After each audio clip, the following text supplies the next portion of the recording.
A warm welcome to all the viewers for the course Strength of Material, AME 302.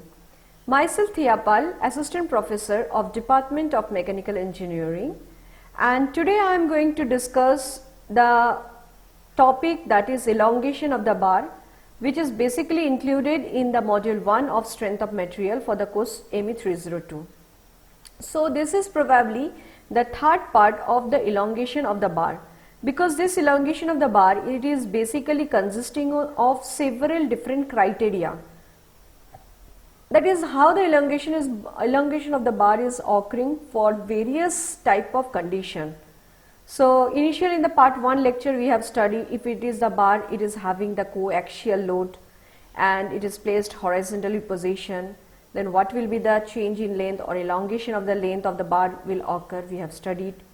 Then in the second condition we have studied that if the bar is taper section, means one end it is having a smaller diameter, other end is having a bigger diameter.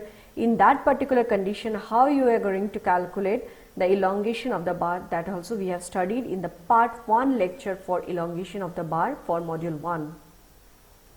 Then this lecture was followed by part 2 lecture where we have already studied that what will be the elongation of the bar if it is facing its own weight or considering the elongation of the bar under its own weight. So the bar has been placed in a vertical position where one end of the bar is fixed, other end it is free. So what will be the elongation of the bar if you are implementing the load P in that particular section?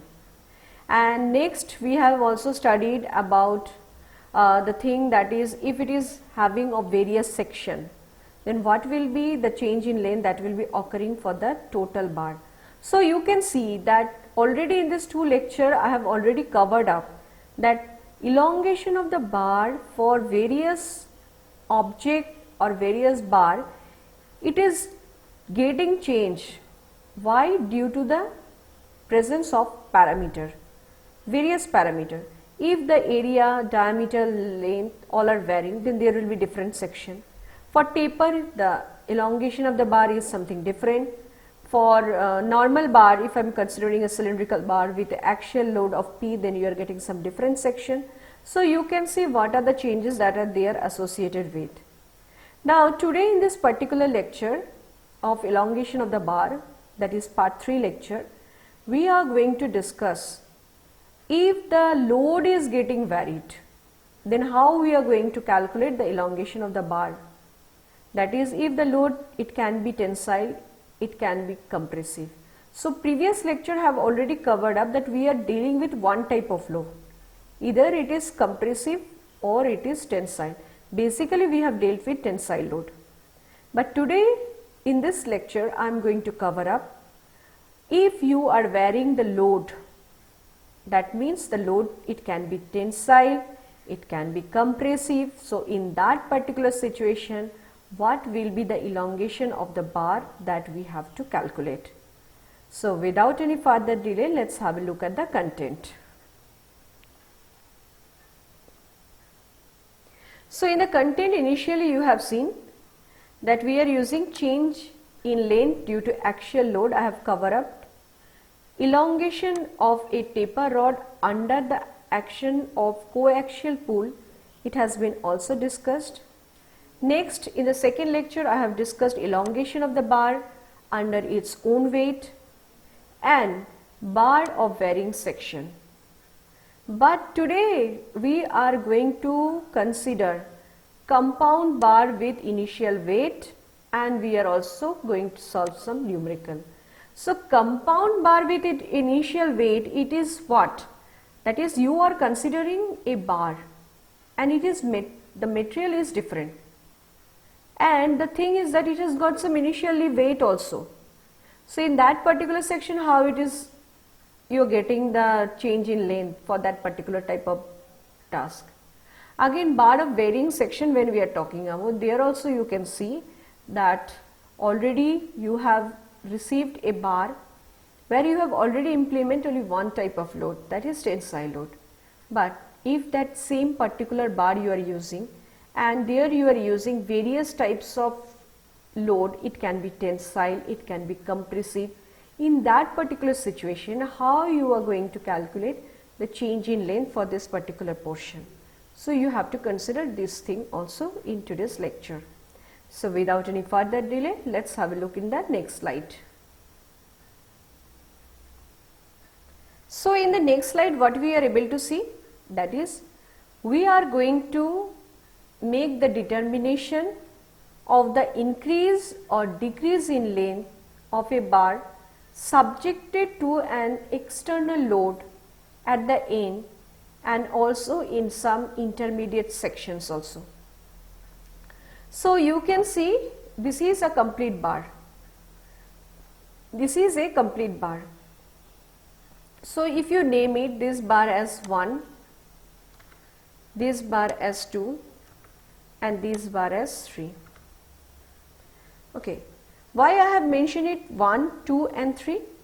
Because you can see the length of different section has been different. That is L1 for bar 1, L2 for bar 2 and L3 for this bar 3. And you can see various types of load has been given here. What are the various type of load has been given here? P1, P2, P3 and your P4. So you can see various types of load has been also mentioned here. P1, P2, P3 and P4. Now the thing is that ultimately we need to know what is the elongation of this particular bar we are going to determine. Now if you have a look here, that is, in case of P1 you can see that is the load has been given tensile. But if you look at the portion P2, you have to see whether it is tensile or it is compressive. If you consider that particularly bar BC, then can you tell me in that particular bar BC whether the load will be compressive or it will be tensile? It will be difficult for you to determine. But yes, there is some method through which you can calculate. And next, finally, what you are seeing, that is bar 3, that is CD. The load P4, can you tell me whether it is tensile or compressive? Because if you consider the bar CD, on the right hand side you can see the load is tensile and it is determined by P4. But at the same time, if you have a look at the C portion, then you can see that P3 is different load, and what you can see is that the load has been given a load of tensile, that is of P3. Now you have to calculate in what respect you are calculating it. So first thing you have to do is that to solve this type of problem you have to see whether the load are in equilibrium condition or not. That means you have to make a summation of all the tensile load, or at the same time you have to sum up of all the compressive load, and you have to see whether the value is equal to 0 or not. So if it is getting all the load summation is getting equal to 0, that means it is in equilibrium condition. So you have to see that whether algebraic sum of the thing is in equilibrium or not. First step is to determine whether A, B, C, D bar is in equilibrium condition or not. Now you have to treat one thing, you have to consider, that is, if the portion is found to be in tension, then the deformation is always treated as positive. But any portion, if the load is compressive, then the deformation has to be treated as negative. So this is the basic consideration that you have to keep it in your mind. Again I am repeating, for any portion, if you consider that there is some tension load is there, that means the deformation will be treated as positive. Or in any section, if the load is compressive, then the deformation that is occurring, it will be treated as negative. So here you can see that various sections have been given there. So how you are going to calculate it? First concept I am telling you, you have to separate the bar separately. That is, you have to make the bar separately. So what you are going to do, this is your bar 1, okay, this is your bar 2 and this is your bar 3. This is your bar 1, this is your bar 2 and this is your bar 3. Now you have to determine whether the load will be compressive or tensile. So initially you are starting with P1. So P1 is your tensile. So if you consider P1 as tensile, that if this side your load is P1, it is tensile, then this side also the load will be tensile. Now P2, if this is tensile and this is tensile, then you have to see if this portion is tensile here. Now this force is exerting here in B as compressive, but this portion at B is considered as tensile. So you have to see whether the load is tensile or compressive, and on that particular basis you have to make a summation. If both load are tensile, then it will be added and you will get a new data, and if the data is in positive mode, then you have to treat that load as positive. You have to treat that as positive. So if your second portion, this surface is treated as positive data, that means this portion will be also treated as positive data. And next, in the third case, you have to see that here in this third case, that is third bar, you can see here the load is tensile, and for BC when you have considered the bar 2, here also tensile. So both tensile load are acting in this particular plane C. That means 2 tensile load are acting means 2 are positive. So after getting summation, if the result is positive, then the load for this third section, this is also positive, and for this section it is also positive. So you can see 3 section, 1, 2, 3, all are positive. If all are positive, the load are positive, then this load is treated as tensile load. But if the result you have got in negative, for example, you just consider for one case you have got both the side tensile load, but for B section you see here is a compressive load that is acting on the surface B. In the same way, in this B surface, if you consider AB bar, here you have received a tensile load. Now if the compressive load is greater than tensile load, then if you sum up both the load, you will get a negative load. Suppose your tensile load was 4 and your compressive load that is acting at point B was 6. So compressive load 6 means it is minus 6, and tensile load at B for 1 bar it is 4, that is it is plus 4. So if you sum up both 4 and minus 6, you will get minus 2. So you need not need to write that minus symbol. You need not need to write the negative load there. Only you have to consider that negative means it is a compressive load. So in case of 2, you will be observing here there will be load will be in reverse direction, that will be in opposite direction, in compressive mode. Here you have obtained the tensile, that's why you have given positive. But if you have obtained some negative load result, then here in this particular situation you have to provide a negative load, that is your compressive load. No negative symbol will be included. Now in the third case again same thing, you can see that here you have got a tensile load, and suppose in BC section you have got some compressive load. Now the compressive load you have got 2 value, but here you have seen that for 3 the load is of 4 value.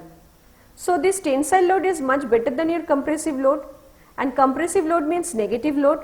So if you sum up the negative load and positive load, then you will get a positive value if the value is greater for positive load, because in compressive load you have got negative value of 2. But in the bar 3 for the plane C, you have got what? You have got a positive value of 4. So plus 4 minus 2, you are getting plus 2 result. So this plus 2 means it is a positive load. So here for 3 you have written tensile, you can see. Now you have to remember one thing, that is, if the load is having positive value, then the change in length that you are calculating, it will be also of positive one. But if you are using compressive load, then there is a decreased in elongation. It is not increased in elongation. So if it is decreased in elongation, that means automatically the elongation will be in negative mode. So when you are calculating the elongation for the entire bar, that is del L is equal to del L1 plus del L2 plus del L3. Now this del L2 will be no more plus value, it will be of negative value.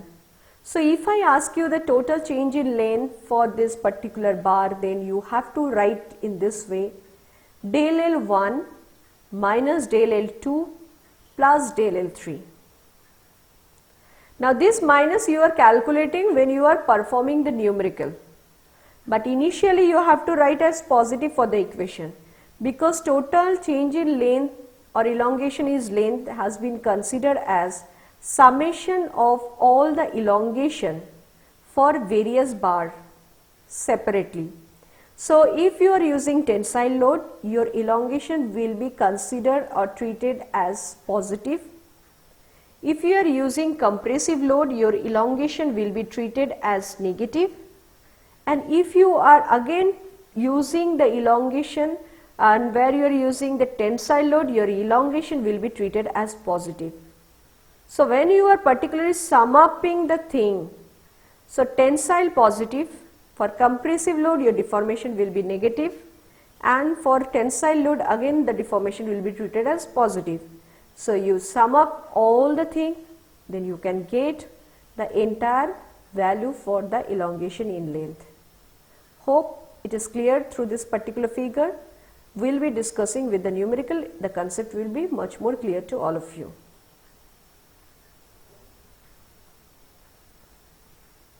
Now just have a look at this particular portion. In this numerical you can see MS bar has been considered, which is of 30 centimeter long, and you can see the value for L1, L2, L3 all are basically same.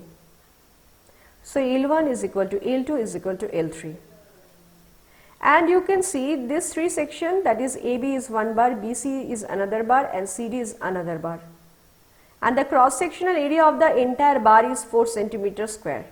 So the area of the entire bar has been given to you because the diameter is same, and you can see the material is also same. That's why the modulus of elasticity or Young's modulus value has been given as 200 kilonewton per millimeter square. So you are very sure that value for E is same for the entire portion because the material is same, and the length is same, the area of cross section is also same. Now what you have to do is that you have to see whether the body is under equilibrium or not.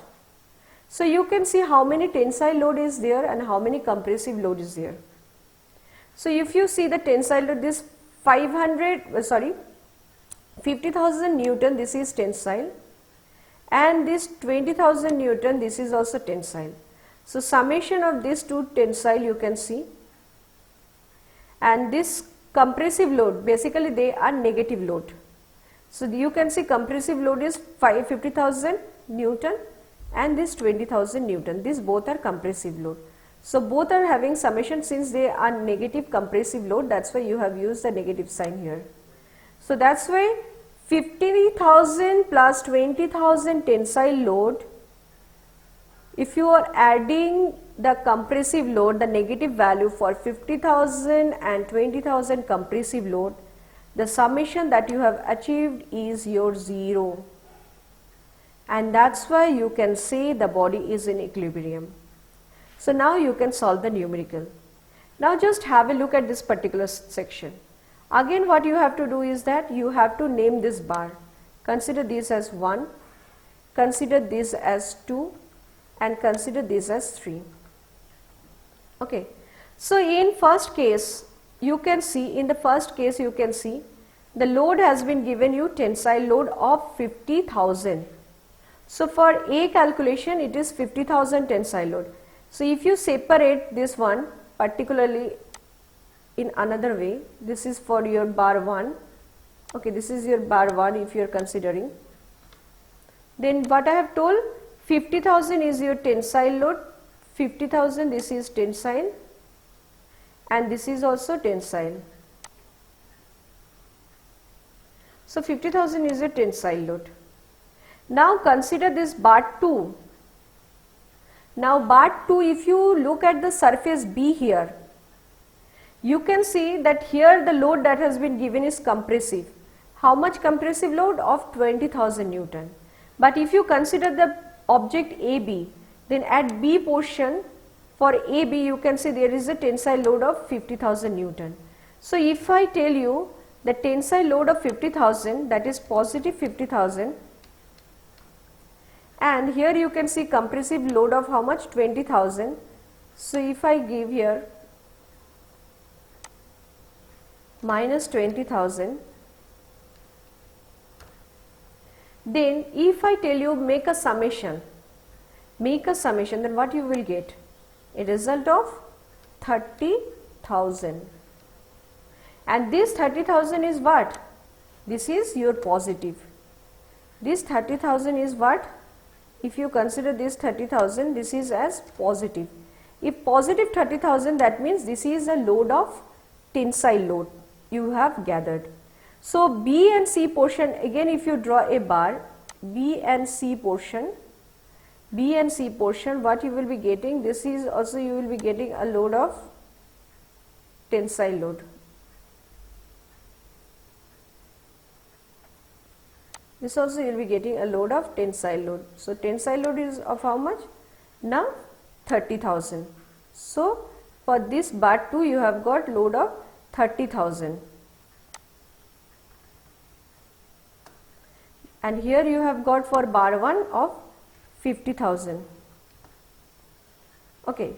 In the same way, if you consider the bar 3, now just have a look here.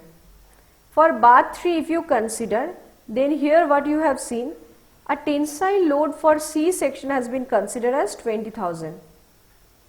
And if I consider BC bar, then here you are getting also a tensile load of 30,000. So for third number case, what you are getting?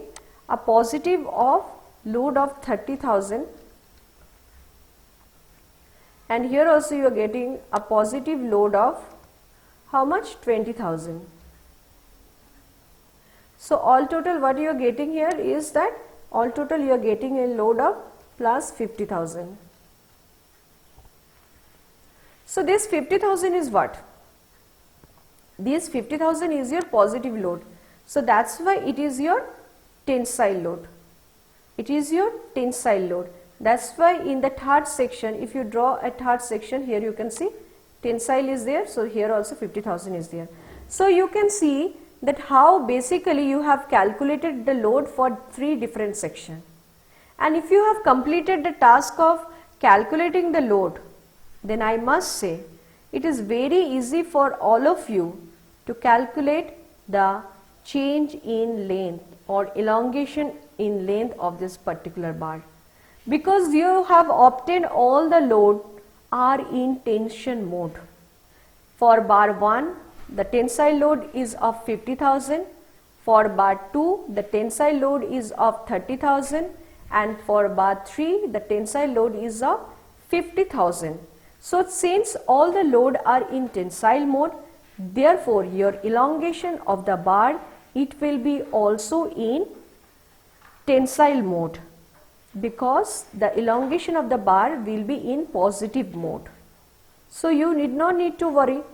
You have got the load, you know the area, You know the value for modulus of elasticity. So if I ask you what is the change in length, then it is written as P into L by A into E.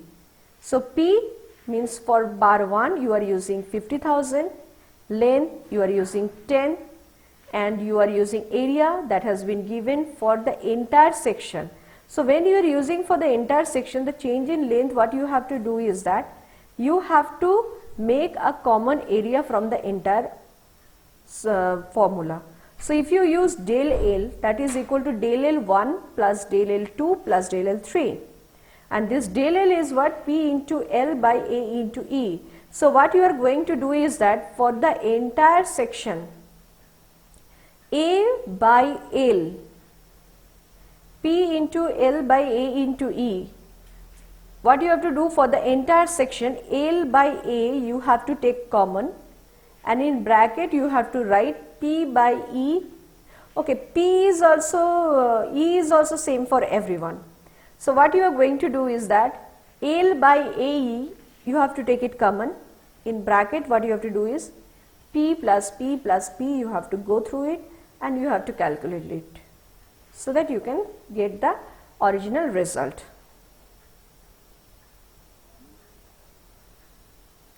So you see the numerical that I have solved there, 50,000 is there, 30,000 is there, and 50,000 is there. So separately you have calculated del L1, del L2 and del L3. Since all the value you have got in positive, because your load is itself positive, that's why you have got all the elongation as positive. So what is the total elongation in length? That is del L1 plus del L2 plus del L3. That will help you to get the summation, and you have finally got the result as 0.01625 centimeter. So this is the simplest numerical that you can go through to calculate the elongation of the bar. Now this is none other than everything the same thing. Now we are talking about the compound bar with the initial weight. So this is one bar, this is another bar, and it has been attached with weight W. This is one of the figure, and you can see there are two different material. This is one type of material and this is another type of material. This is the same type of material, but in between this is another type of material, and they have been compactly made, and it has got an initial weight of W. So in these two different condition, how you are going to calculate the elongation of the bar? Very easy. Now this W, this weight is what? Weight of bar 1 and weight of bar 2, that has been given, weight of bar 1 and weight of bar 2. And what is the formula for weight? That is force into area. So weight can be also written as force into area. So you can see for these two figure, you just consider A1 as area of the cross section of the bar for number 1 bar. A2 is the cross sectional area of a bar number 2. Modulus of elasticity, since we are using different materials, so modulus of elasticity for bar 1 is considered as E1, and modulus of elasticity for bar 2, it has been considered as E2. And stress will be also evolved different because both material are having different modulus of elasticity. It has got different weight, it has got different diameter, it has got different stress involvement too. So for that, stress 1, F1 has been considered for material 1 or sigma 1, and for 2 it has been considered as F2. So you can see the various value it has been given here. Now how you are going to calculate? Again the same formula, strain. Strain is known as change in length by original length.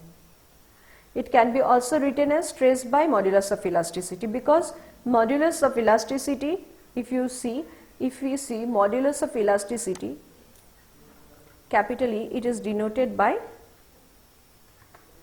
stress by strain. So that only they did. So if stress by strain is there, then you can write strain can be also written as, or the strain can be also written as F by E, that has been provided here. So in the same way, this is for bar 1 and this has been strain 2 is calculated for bar 2. So whatever may be the object, it has been attached with a single bar and it has been shown that it is hanging there. So you can say that the elongation of the bar that you have obtained here, it is also getting what? Equal, that is strain in bar 1 is equal to strain in bar 2. So if you write this one, then you can write F1 by E1 is equal to F2 by E2. From there you can write F1 by F2 is equal to E1 by E2. Now if I talk about the load P1 for B1 bar 1 and P2 for bar 2, then total load is summation of P1 plus P2, and P can be determined stress into area plus stress into area for this 2 bar. So finally what I have told that F1 by E1 is equal to F2 by E2, which is also written by F1 by F2 is equal to E1 by E2. And then the same numerical you can see here, same concept, that is bar, this is brass, and this is steel. So weight has been given as 30 kilonewtons. So this weight is of what? Bar 1, bar 2 and bar 3. And modulus of elasticity is different for brass and steel because they both are different material. One is brass, another is steel. So what you have seen, that is 2 brass rod is there. So I can write 2 WB plus 1 WS is equal to 30. So 2 WB means what? 2 into stress into area, and for steel stress into area, that is equal to 30. Now area, it is known to you. So pi by 4 into d square. You have got the area for brass also, for steel also. Now the diameter is same for both the section. So after putting the value of the area, you will be able to calculate the value for stress for brass as well as stress for steel. So again I know that stress for steel by modulus of elasticity for steel is equal to stress of brass by modulus of elasticity of the brass material. So you know you are getting a relation of stress for steel along with stress for bar. Now if you put the value of this particular thing, F's value will be put in respect to FB value, then you will be able to calculate the FB value. And if you get the value for FB, then it is very easy for you to calculate the value for what? WS, weight of this one.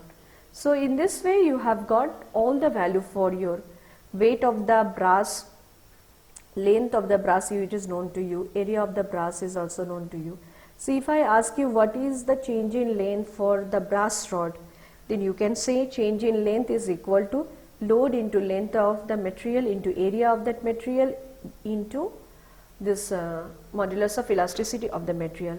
And you can see that this is the proper calculation that you have calculated, and finally you have obtained the result. So finally we came to the end of this particular lecture, and in this particular lecture I have told you how to calculate the elongation in length if you are using various type of load. The load can be tensile, the load can be compressive. Only the thing is that if you are using tensile load, the deformation that you will be getting in the length, it will be treated as positive, and if you are using the compressive load, then the deformation of or you can say the elongation of the bar, it will be treated as negative. So ultimately whatever may be the bar, you are using a composite bar, so you have to calculate the elongation separately for bar 1, for bar 2, for bar 3, and if it has been asked to you to know that what is the total elongation of the bar, then nothing you have to do, only you need to do the summation. Now this elongation can be positive, or you can treat the elongation as positive if you are using tensile load. Even you can treat the elongation as negative if you consider the compressive load. Only this thing you have to consider in your mind. So you have to be very sure that whether and how you are basically dealing with this particular portion. So if you have liked the video, then please stay connected with me and follow my channel, so that in the upcoming video we can have a brief discussion about all the biaxial stress, principal strain, and we are going to discuss about the Morse cycle, how you are going to draw the Morse cycle, which one you are going to consider as that principal plane. Everything will be discussed in my next lecture. Thank you for watching the video, and if you have liked the video, then please like the channel and subscribe my channel, and please stay connected with me. Thank you viewers for watching the particular content of this video. Thank you very much.